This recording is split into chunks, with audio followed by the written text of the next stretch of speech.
hata nyumbani kwako, trust me, kuna power struggle. Tunapambana sana kwenye kuonyeshana umwamba. Ilivyoandikwa sivyo inavyofanyika, kwa sababu ilivyoandikwa utaratibu umeshafanyika, nafasi yake inafahamika. Umeelewa?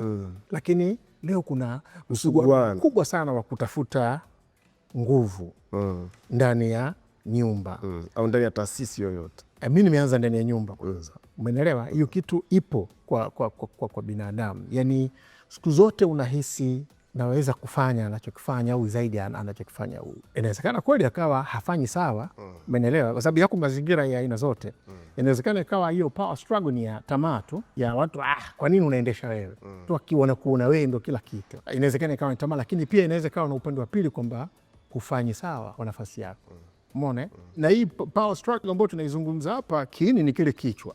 Sababu kwa mfano kwa sisi wanaume hatupiganii kuwa ila wanawake wanapigania kuwa wanaume. Na siku wameanza kukutawalaza.